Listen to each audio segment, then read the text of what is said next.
It's great to be here. There's a whole list of different companies, including some of our key investors. So it's great to be here, meet them.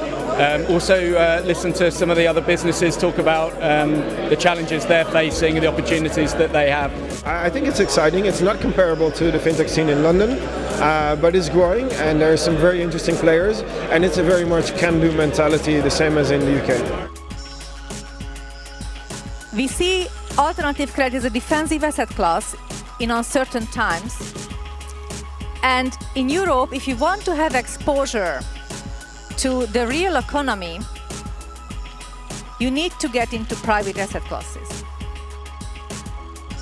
Each one of the classic larger European markets is sizable enough to create an interest for somebody who wants to have an alternative lending model. The UK is obviously very large, but if you compare it to the size of the SME lending market in Spain, for example, you can see there are opportunities elsewhere. I think the PD event in general is very interesting. What I've learned today is that, well, it's as too common. You hear it a lot, but data is very, very important. The misalignment between regulations, we're going to talk about it later on a little bit more as well. But for example, GDPR is not in line with other regulations that financial undertakings are confronted with. And that's very interesting, and especially to hear from the fintechs themselves how they deal with it. We've been talking a lot and hearing a lot about, how different kinds of financial challengers are coming together and, kind of standing side by side to become more of an important players and then challengers for the incumbents.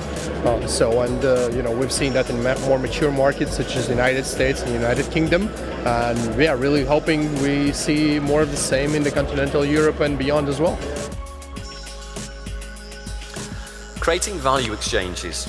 So this is what we've learned in our consumer research. There are a number of issues that you need to address, but these are the things that motivate consumers to share data, and you've got some examples below here. Yeah, so I think credit's a good example of this one, where we started out first with one integration with a peer-to-peer lender in the UK.